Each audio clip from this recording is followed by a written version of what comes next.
করেন সুদের ব্যবসা চলছে, যুবক ভাই আপনি কিন্তু 5 ওয়াক্ত সালাত আদায়কারী ব্যক্তি,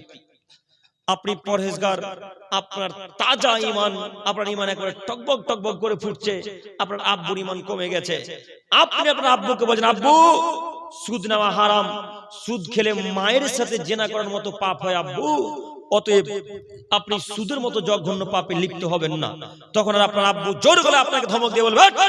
2 দিন ধরে নামাজ পড়ে তুই আমাকে সুদের ব্যাপারে বক্তব্য শেখাতে এসেছিস।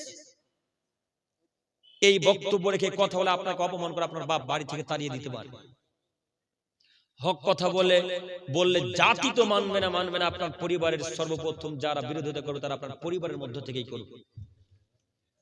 অতএব এমন তো অবস্থায় যদি আপনি ধৈর্য ধারণ করতে পারেন যে না আব্বাকে তো দাওয়াত দিলাম, আব্বু আমার কথা মানলো না, তো যাই হোক রাগ করলে চলবে না, আবার আমি আমার আব্বুকে 2-3-4 মাস পর আবার দাওয়াত দেব, বা 10 দিন পর আবার দাওয়াত দিব, আবার 10 দিন পর দাওয়াত দিলেন, 10 দিন পর দাওয়াত দিতে গিয়ে আবার পূর্বের মতো আপনাকে গালি দিয়ে বললো যে যা বাড়ি থেকে বেরিয়ে যা, এমন অবস্থায় যদি আবার ধৈর্য ধারণ করতে পারেন, তাও আল্লাহ নবী এবং আল্লাহ তাআলা বলছেন আমি আল্লাহ তাআলা তাকে জান্নাত দান করব। কিন্তু ধৈর্য ধারণ করা খুবই যে কঠিন,